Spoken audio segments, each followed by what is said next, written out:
Hi, and welcome back to this second part of this guest lecture. So this will be a tutorial type session where I will go back and forth between these PowerPoint slides and Minitab.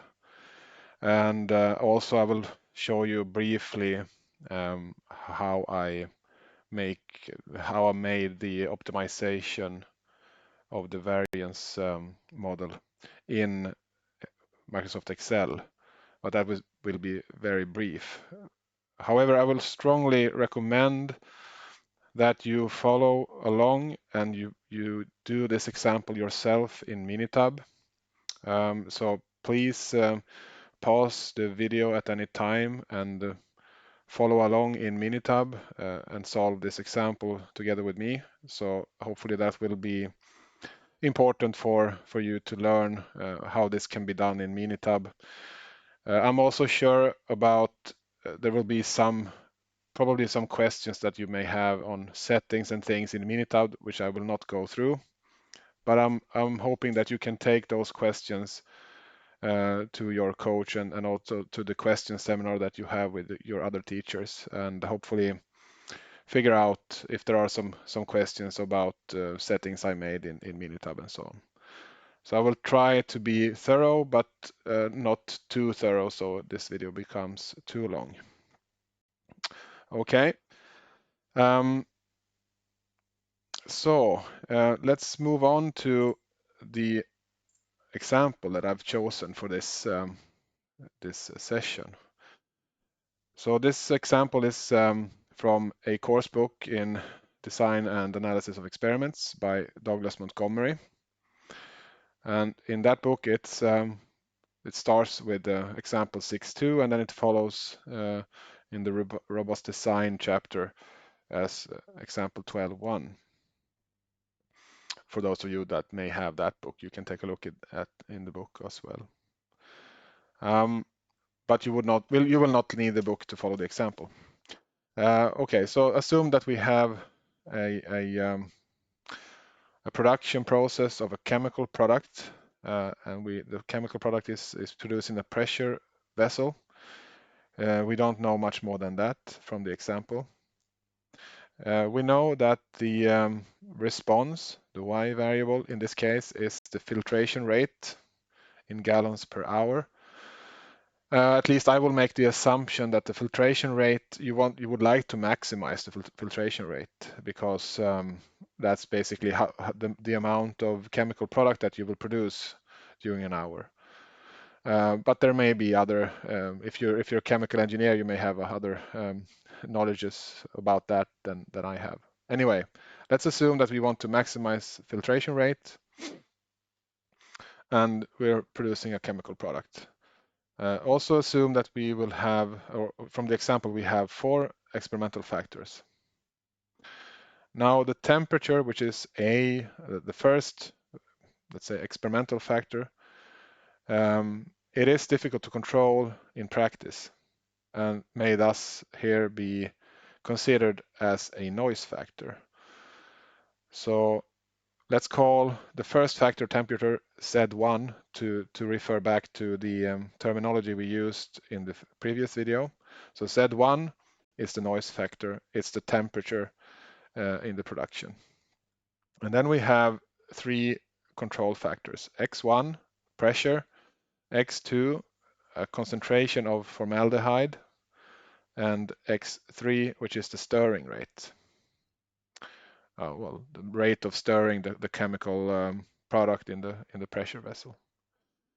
Okay, so we have 4 experimental factors. And then the example also assumes we have run this as a 2-level factorial experiment in 4 factors. That is a 2 to the 4 full factorial design. So that is what we know. And just before I switch to Minitab, I will show you how the design will look in Minitab when we're done. But I will try to show you how to build the design. Even if you may know that, you may skip it if it's easy for you. So I will try to build the design. So we'll look at that. And then show you how to create the response column here. And then, of course, later on, we will move on to the analysis. So let's jump into Minitab. And I have to switch the scene here in OBS where I'm recording. So this will look a bit funny first, and then here we are in Minitab. So how do we start? Well, we have to produce a factorial design for 4 factors. Okay, so how do we do that? Well, you go to Stat in the menu here, and then you go to DOE, Design of Experiments, and then to Factorial, Create Factorial Design. So this may be known to you. So I'll move quite fast here. Okay, so type of design. We want a 2-level factorial design with default generators. So in this case, it is a standard 2-level factorial design. It will be a full factorial design. So there are some settings we need to change first before we produce the design. First off, number of factors. We have 4 factors. And then display available designs. We want a full design, so I'm going to choose that. Actually, you can take a look here at available factorial designs with different resolutions and so on in other cases, depending on what you want to do. But in our case, we want a full factorial design. So I went to designs and I pick a full factorial design. We have no center points and we only have 1 replicate in each corner point. So each design run only has 1 replicate. And we run this as all in 1 block also. So I press OK here. Now, next step is factors. So it makes a lot of sense for us to name the factors here. Even though they will be called A, B, C, and D in some of the plots and so on in Minitab, it's important for us to be able to know what we're talking about. So let's name these as Z1, and that was the temperature. Another important thing here is the type of factor. As you see, it's a text or numeric factor. So if we go back to the design or the example, I will make the assumption that all of these factors, temperature, pressure, concentration, and stirring rate, are numeric or continuous factors. So they may be changed not only on the high level and low level and high level, but all in all in between those -1 and +1 levels, let's say. In some cases, you may have categoric factors that may only take on the minus and the plus level. So that's important to note for the future. Okay, but let's go back. So temperature, numeric, and we don't know from the example the actual low and high levels. So they will now here be called -1 and +1. And that's not a problem for the analysis. Okay, so the next one is X1. And I have to refresh my memory. That's the pressure. So let's see here, pressure. And then we have X2, which is the concentration. And then we have the third control factor, X3, stirring rate. Remember that. Okay, so now we have named the factors, so that's good for us. And we don't know the low and high levels, as I said. So we press OK.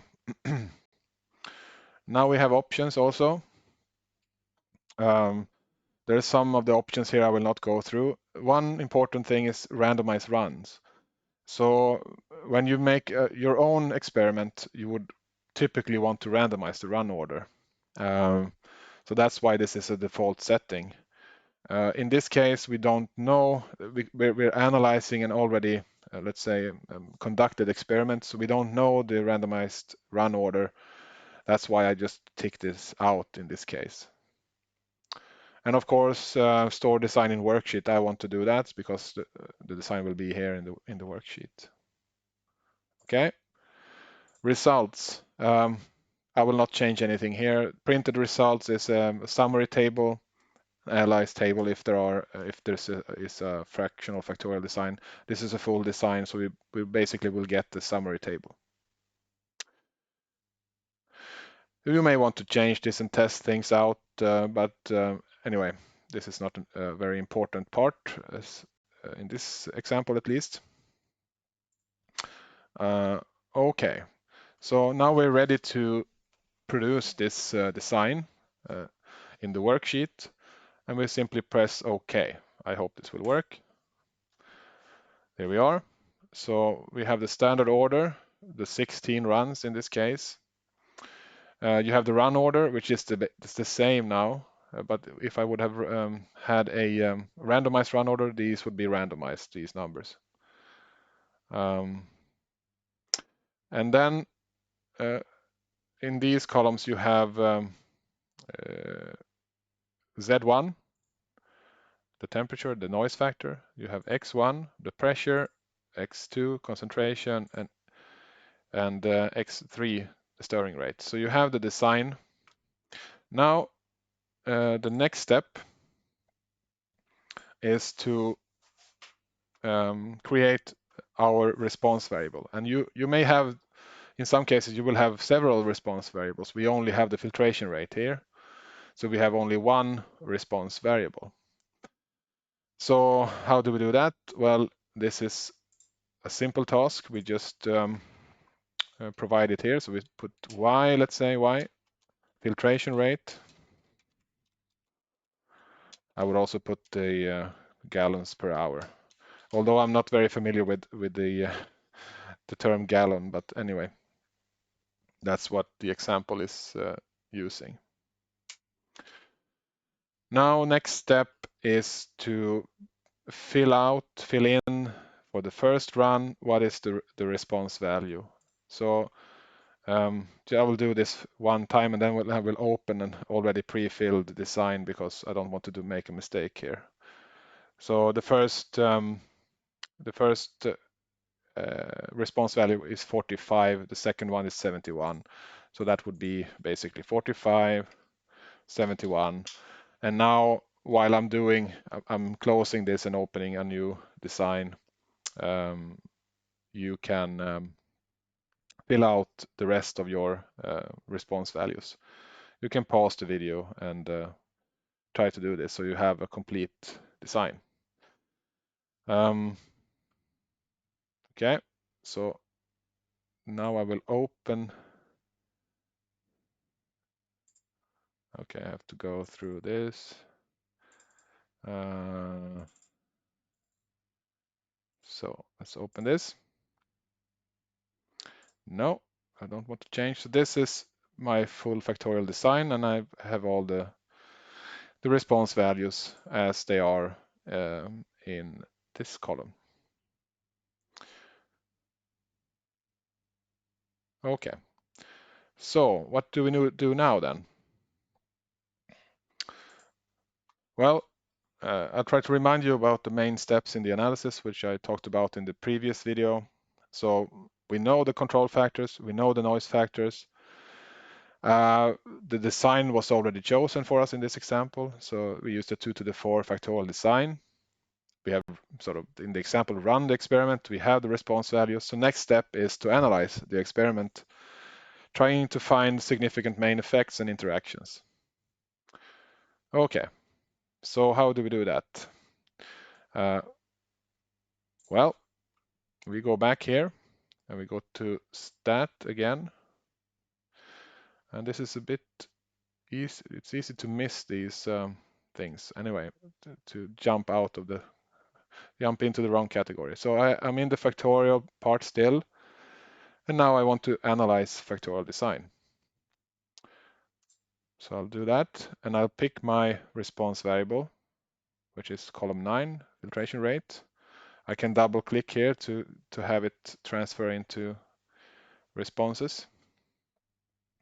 Now we have a lot of options here. Some are less important for this example, but something that's always is important is the terms. So in the 2 to the 4 factorial design, you will have 15, the full design, you will have 15 possible effects. You will have 4 possible main effects. You will have 1, 2, 3, 4, 5, 6 two-factor interactions that are possible to estimate. You have 1, 2, 3, 4 three-factor interactions, and you have a 4-factor interaction as well. Now, in the first case, when we analyze this, we don't know which of these effects, if any of them, are important or significant. So I will keep all the effects in the model. So in the first step here. Okay, so then covariates. If we have a covariate, I will not go into this now. Options. Now there's a couple of important options here. You can have, especially you can do transformations of responses and so on. And you also, if you want to know more, you can look into the help section. I will make no transformation and thing here. Then here you have some sort of method to analyze. If you want to use some sort of automatic analysis, I will not do this either. I will make this sort of a manual analysis. Graphs are typically important. What do we need to see in terms of the analysis? Well, it seems as though Minitab uses the default is the Pareto chart of the effects. Personally, I need to see the half normal plot, which is a standard approach in analyzing two-level factorial designs without replicates. So I will use the half normal plot. You can also pick in the normal plot. The residuals is how they will plot the residuals, the prediction errors of the model. And then I will use the default here, the regular residuals. That's enough for me now. And then you have residual plots. Which do you want to look at? If it's a histogram, the normal plot, the residuals versus fits, residuals versus order. I will pick this one, 4 in 1, so we'll have sort of a 4 plots in one type of plot, which is usually good and efficient. And you can if you want, you can try to list residuals versus variable settings, which may be interesting also, but I will not do this in this example because of time. Okay, so that I'm happy with my settings. Pick the half normal plot, pick the 4 in 1 plot, press OK. Results, I will make no changes here. Usually this will work fine. If you want to change something, that's up to you. But this will work fine. It's important for us to be able to get the analysis of variance later on, so that needs to be printed for us. Storage, do we want to store anything in the worksheet? Not for now, maybe later, if you would like to export something. Okay, so now we're ready to press OK. So I will do the analysis.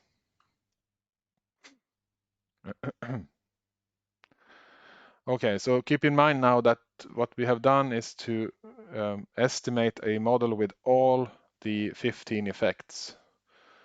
This means that we have used all the degrees of freedom we have to estimate effects, and we will have some strange looking stuff like the standard errors and things will be missing because of this. Anyway, so what you can see here, you can see the effect estimates, you can see the coefficient estimates, like the beta values or the gammas and deltas, which I used before in the response model. So we have the effects and the coefficients.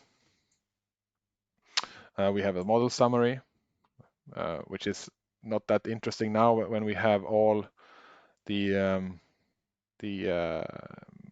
terms in our model. and you have an analysis of a variance table, you have no error because you've used up all your available degrees of freedom to estimate effects. Yeah. Anyway, and here you see the regression equation, which is quite involved now with all the terms as part of the model. That's typically not the case. You will typically not have 15 significant effects. So how do we determine which of the effects are interesting then? Well, as you know, you may be familiar with the Pareto chart, which is ordering the effects in terms of their size. So you can see that effect A is biggest in size, effect B, AC, AD, D, and C. So it seems as though, sorry, I lost it here. I'm usually using the half normal plot in these cases when we don't have replicates. So it's pretty clear to me that 1, 2, 3, 4, 5, these 5 effects, A, AC, AD, D, and C, are significant. Minitab may use an automated way of determining which effects are significant. You may look that up, but you have things like the lens PSE value and so on. So it automatically gives you some red symbols here for significant terms and blue for not significant terms. But keep in mind that in your analysis of unreplicated designs as this one, basically it is up to you in some sort of a subjective manner to choose which of these effects are significant. In this example, it turns out, as in many book examples, that it is a quite simple task. So we have these 5 effects that are important: A, AC, AD, and D, and C. So we'll come back to this, but please note that A is the noise factor, so this one. And please note that we seem to have significant interactions between the noise factor and the concentration and the stirring rate between X2 and X3 and Z1. So that is important for our robust design problem. So we will probably have some way of affecting the noise transmitted to Y by picking the values of the control variables X2 and X3. We will come back to that, I hope.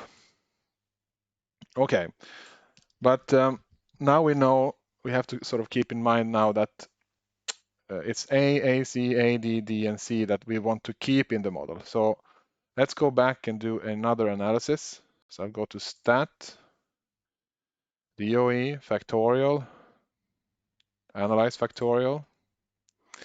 So the only thing that will be different now is that I will change the terms.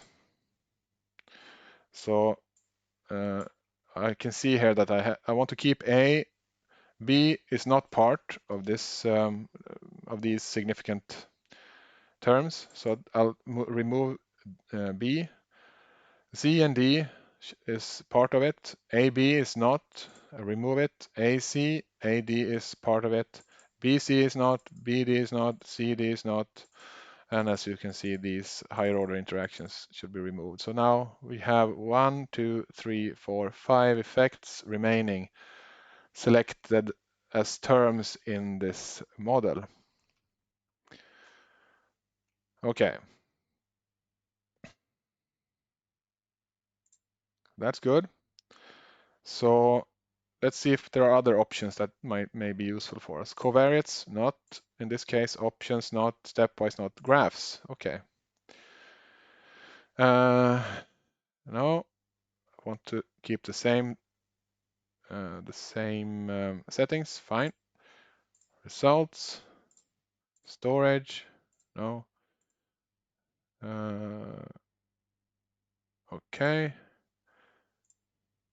thought I had some sort of setting here. Okay, so let's do the analysis again, and just keeping these 5 terms.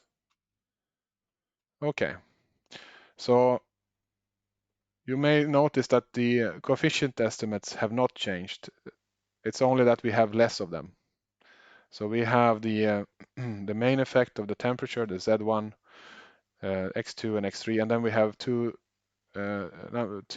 factor interactions, Z1 X2 and Z1 X3.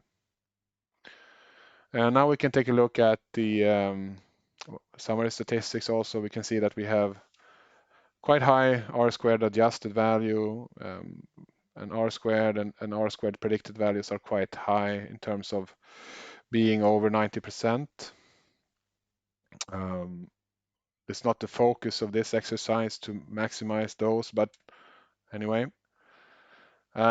One important part, I mentioned in the previous video that we're going to have to pick one of the variance components for the response model.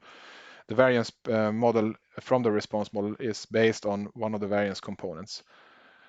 And this is the one, the error adjusted mean square for error is basically, this is the error variance from the model.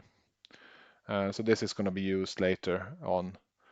This is the analysis of variance table, and we can take a look at p-values and so on, but they will all be based on the subjective decision we already made in including these 5 effects.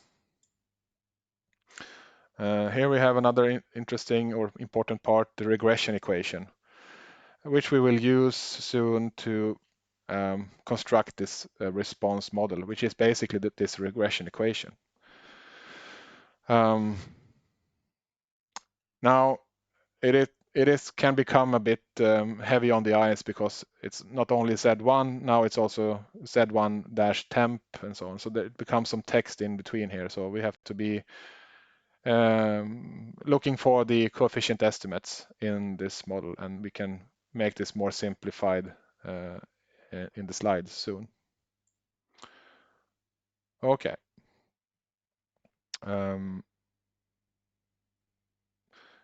So another thing that you might want to look at is the residual plots. Now they are interesting to look at. So I will return back to the slides. I put some of these significant factors and interaction terms or plots in the slides, so you can follow them in the slides as well. But now we only have these 5 effects in the model. Before we move on, it's good practice to take a look at the residuals. That is the prediction errors from the model. The regression model that you develop now in Minitab and in design of experiments is based on some model assumptions. And model assumptions are tied to the residuals, the error terms from the model. Are these okay? And there are a few assumptions here. We want them to be normally distributed. We want them to be independently distributed. They should have a mean roughly around 0. So on average, the error should be 0, and a constant variance. And these residual assumptions can be checked by these plots, more or less at least. So the normal plot of the residuals, we can take a look at, is it reasonable to assume that these are normally distributed? In this case, in this example, yes, this looks fine. Is there a constant variance? Well, this residuals versus fits is a part of this check. So if you would have like a big tunnel shape or funnel shape here like this, that would be a concern.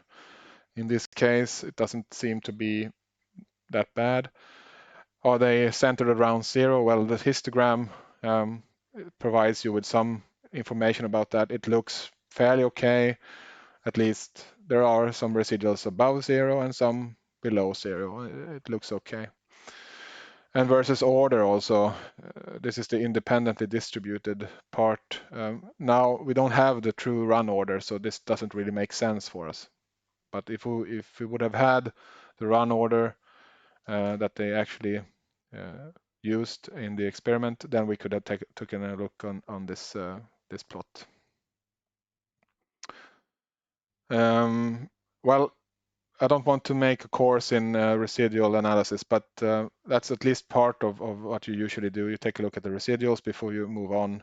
If you have issues with the residuals, then typically what you want to do is to take a look at possible transformations of the y variable, the response variable. You perhaps a logarithm or something similar, some transformation of the y variable so that these model assumptions on the residuals look better. Okay, so next step in the analysis is to produce the response model, which is, as I mentioned before, the regression equation including only the significant main effects and interactions. And we already had that, remember, in Minitab. This is the regression equation.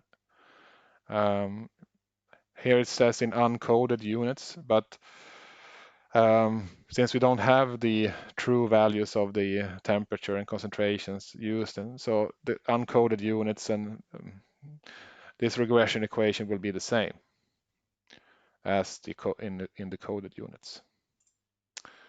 So going back into the slides, here we have this from Minitab, the regression equation.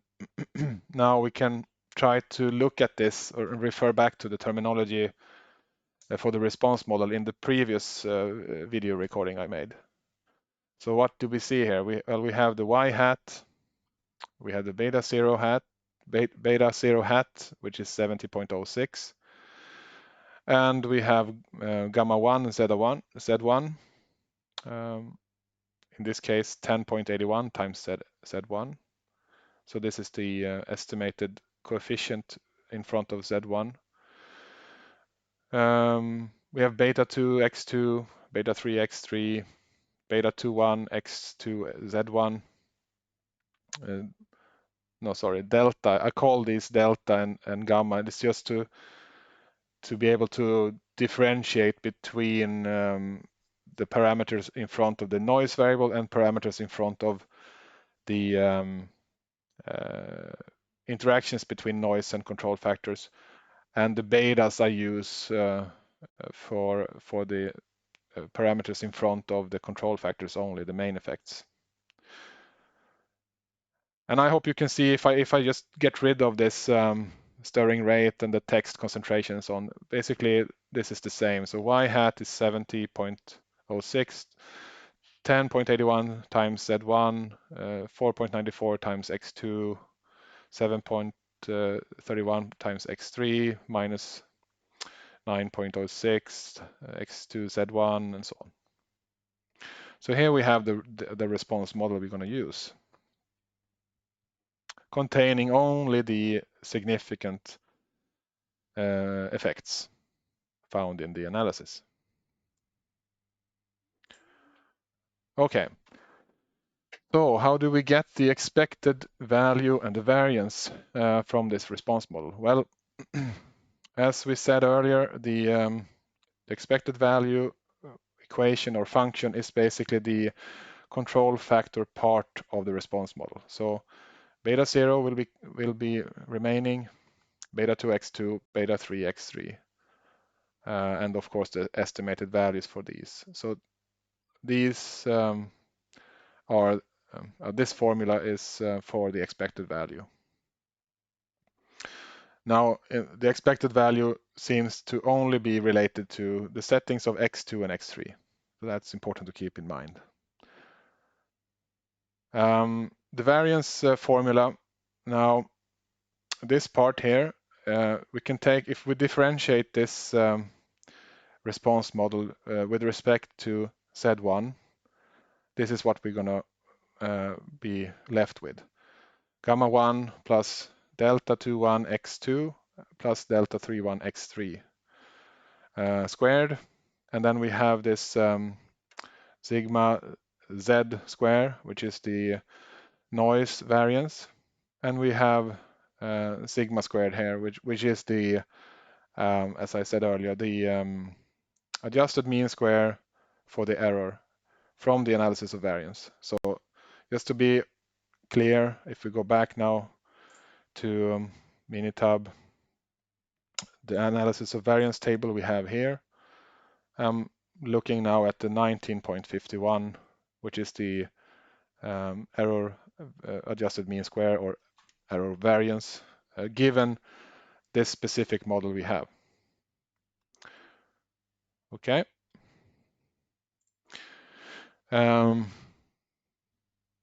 Okay, so what we have now, we have the expected value and we have the variance formulas. So move on.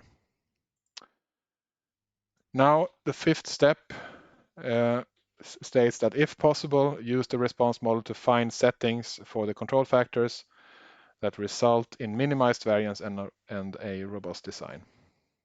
Okay, how should we do that? So we're going to take a look at interactions between noise and control factors to uncover useful relationships. So I will move into a Minitab again, and what I want to do now is to take a closer look at these interactions that are significant, AC and AD.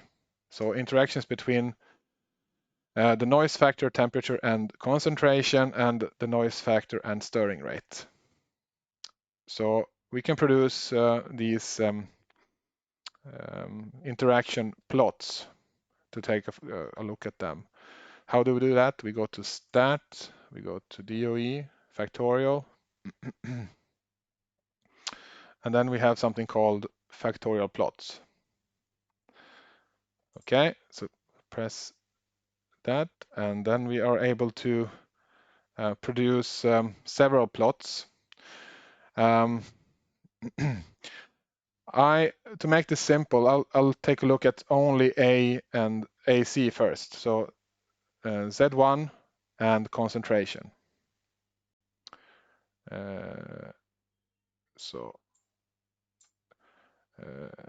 Z1 or AC, which is Z1 and X2. So we want to take out pressure and only keep the concentration and the temperature. And there are some terms to display. Only model terms makes sense. Options. Yeah, you can provide a factorial plot title if you want to. Graphs. You can choose to take a look at main effects. I'll keep it now, but since this is an interaction effect is the main concern here, that's the important part. If you have several interaction plots in the same, you can have a setting here how they will look like.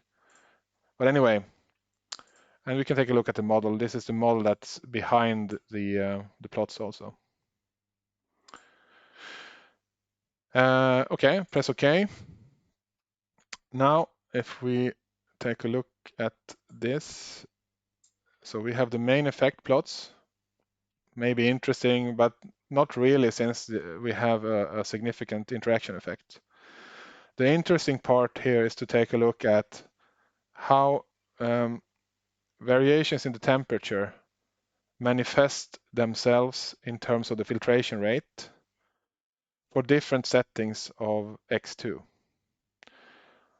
Now, if we take a look at the case where the concentration X2 is on its low level, which is the blue line here, we can see that when Z1, the temperature varies, there's quite a big variation in the filtration rate from below 50 to almost 85. So this seems to be, well, this setting of the concentration seems to induce a lot of variation when temperature varies.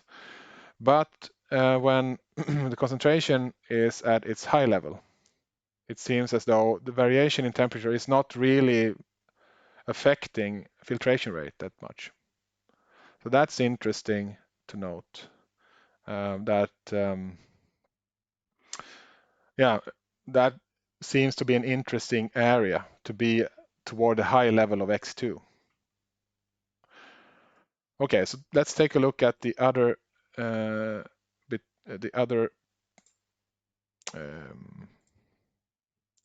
interaction plot. I'll produce that, analyze factorial plots. We want to take a look at Z1 and stirring rate, Z1 and X3. Again, press OK. Now, similar to the other plot, now we have the temperature here, we have the filtration rate on the Y scale. And we can see again that there's differences in how much filtration rate varies when temperature varies, depending on the setting of the stirring rate.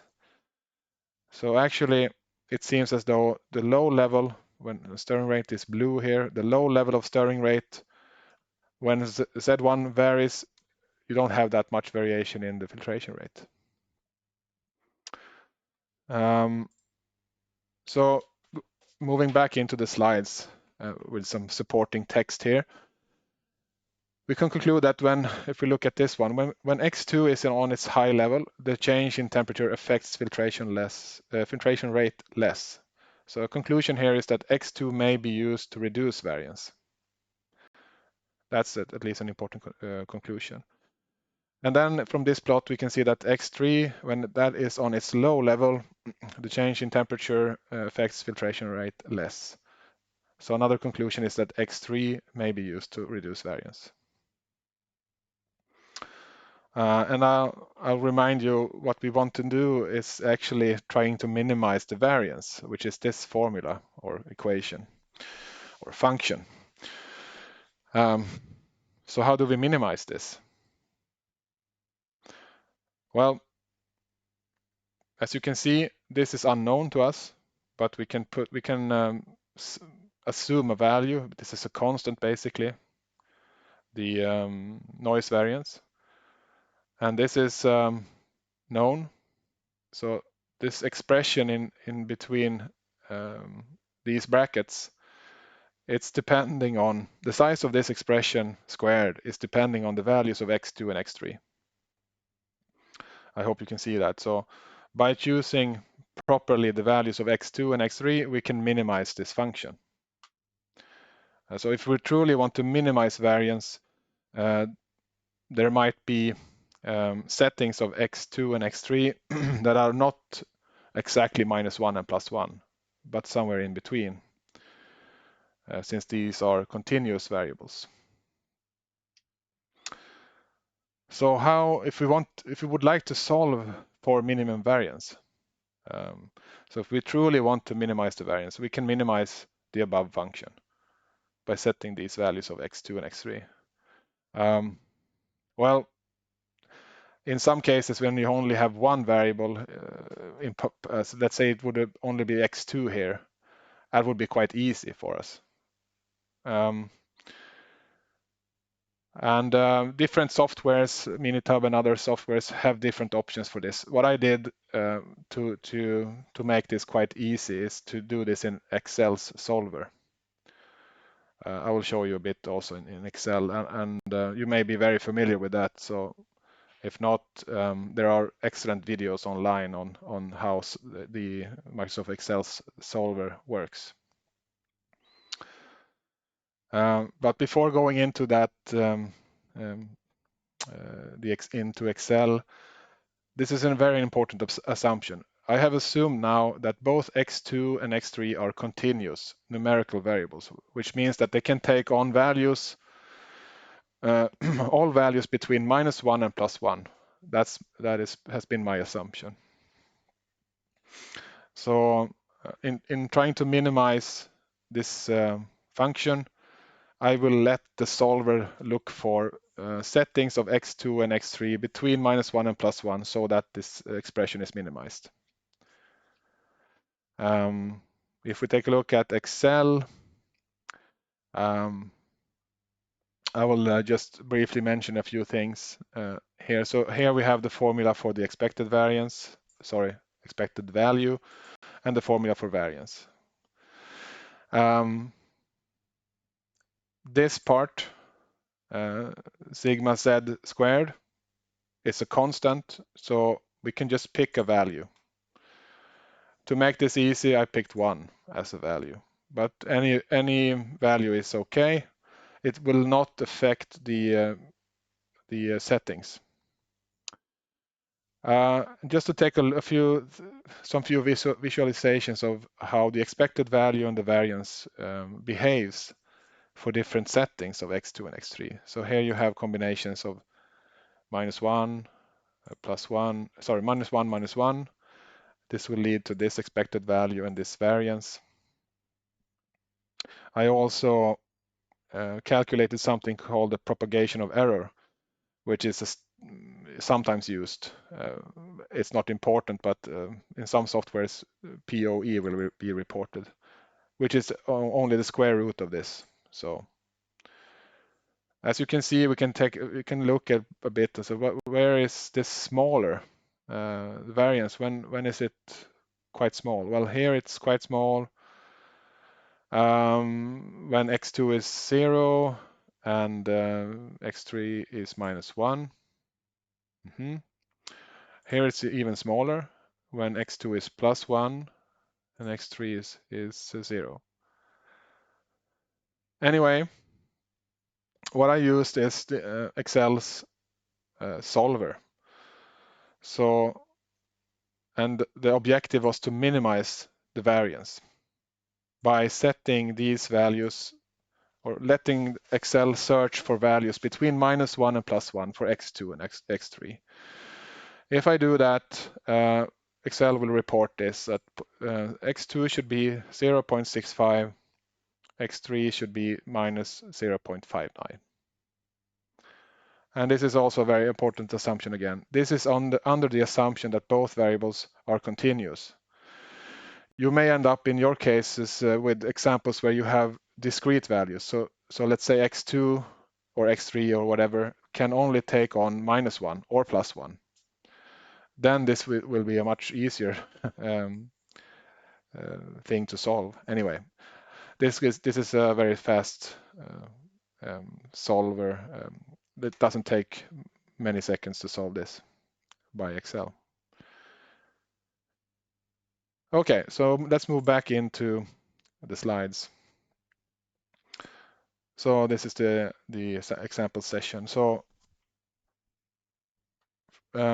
this expression, it may be shown that x2 equals to 0.65 and x3 is equal to -0.59 will minimize the above variance function for any setting of the noise variance. So any setting of this, these values will minimize the variance. So in some sense, you can say that that's the robust setting for these variables.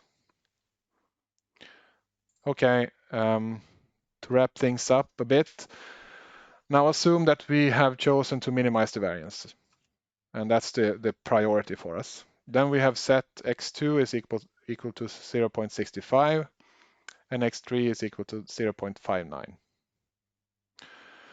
Then we can use the expected value formula of the filtration rate to calculate what is the expected value, the mean over time for the filtration rate. Yes, we can just put in these values 0.65 and -0.59 into this formula, and the filtration rate will be 68.9.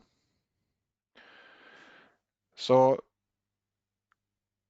let's discuss this just briefly. So if this expected value of the filtration rate is too low, if we're not happy with the filtration rate being 68.9, well, we can change x2 and x3 so that the filtration rate becomes higher on average, but it will be under by losing variability.